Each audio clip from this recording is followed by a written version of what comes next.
How to play movies offline on Amazon Fire Tablet.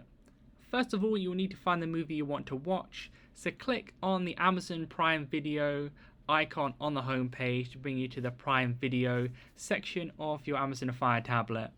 Then you'll want to click the top left hand corner where it says movies.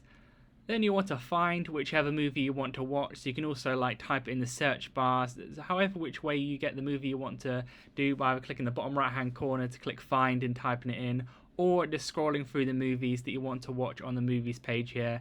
So for an example, I'll click on Love Actually. So as if I want to download that, all you've got to do is click on the Love Actually page. Then you want to click the download button on the page here. Then you want to wait for it to download. Depending on your download speed, that could take a few seconds or a few minutes, or if you do the best setting, that could take a few hours depending on your internet connection.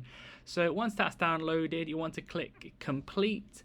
Then there you can potentially click take me to the downloads page directly if you want to watch it afterwards there and then. But for most of you, you will need to go on Prime Video, then click the top right hand corner where the little person icon is, and then you'll see there the movies that you've downloaded. Here is where you're about to click on the videos and watch them offline. You don't need to be online to be able to view movies in this section here. So you can go ahead and play the download there if you want to, because it's already saved on the device, or you can go ahead and delete it if you want to as well. So leave a like on the video if that helped, and subscribe for more helpful videos.